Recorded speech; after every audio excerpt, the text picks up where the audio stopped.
The album that changed rap forever. If I asked you, what's the most influential rap album ever made? You'd probably say Illmatic, maybe The Chronic, or even To Pimp a Butterfly. But what if I told you there's one album that completely changed how rappers sound today, even though people hated it when it first came out?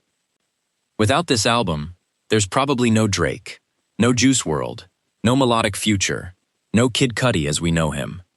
This is the story of the album that changed rap forever. Before we talk about the album, we need to understand Kanye West in 2007.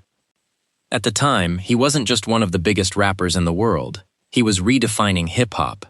His first 3 albums, The College Dropout, Late Registration, and Graduation, had turned him into one of music's biggest stars. Every release pushed the boundaries of what rap could sound like, and his confidence seemed unstoppable. Then everything changed. In November 2007, Kanye lost the person closest to him, his mother, Donda West. Her sudden death devastated him.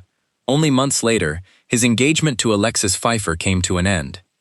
Within a short period, Kanye had lost both his biggest supporter and the future he had imagined for himself. Fans expected him to respond with another ambitious rap album full of confident lyrics and chart-topping beats. Instead, he disappeared. When he returned, he sounded like a completely different artist. Instead of rapping, Kanye sang. Instead of confidence, he showed heartbreak.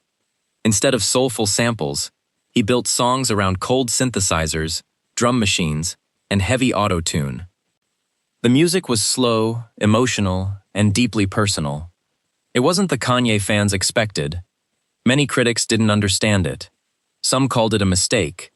Others believed his career was heading in the wrong direction. Hip-hop in 2008 valued toughness and confidence. Vulnerability wasn't common, especially from one of the genre's biggest stars. When 808s and Heartbreak was released, reactions were mixed. Some listeners admired its honesty. Others couldn't accept that Kanye had made an album filled with singing instead of traditional rap. Compared to his earlier classics, many people viewed it as a disappointment. But while critics debated the album, a new generation of artists was paying close attention. Young musicians saw something different. They realized rap didn't always have to sound aggressive. It could be emotional. It could be melodic. It could be vulnerable. One of those artists was Drake. He blended rapping with singing and made emotion a central part of his music. Kid Cudi continued exploring loneliness, mental health, and melody in ways that connected with millions of listeners. Future pushed melodic trap into the mainstream, creating a style that would dominate the next decade. Later came artists like Juice WRLD, Travis Scott, Lil Uzi Vert, Post Malone, and The Kid Laroi.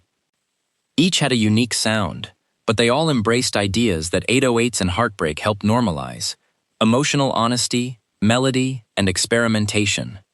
The album that many people dismissed in 2008 had quietly become the blueprint for modern rap. Before 808s and Heartbreak, rappers were expected to appear fearless. Showing pain or heartbreak wasn't common. After the album, that began to change. Artists became more open about love, anxiety, loneliness, depression, and personal struggles. Auto-tune stopped being viewed as just an effect and became a creative instrument. Melodies became just as important as bars. Hip-hop had entered a new era. Look at today's charts. Many of the biggest rap songs combine singing and rapping. Artists openly discuss mental health, heartbreak, and vulnerability. That style didn't appear overnight. It grew from one album that took a risk when almost nobody expected it. 808s and Heartbreak wasn't just another Kanye West project. It changed what rap could sound like. The greatest albums don't simply sell millions of copies. They inspired generations of artists to think differently. Whether you believe it's Kanye's best album or not, its influence is impossible to ignore. More than 15 years later, modern hip-hop still carries its fingerprints. So here's the question. What do you think is the most influential rap album of all time? Let me know in the comments. If you enjoyed this documentary, don't forget to like the video, subscribe to the channel, and turn on notifications for more stories about the albums, artists, and moments that shaped hip-hop.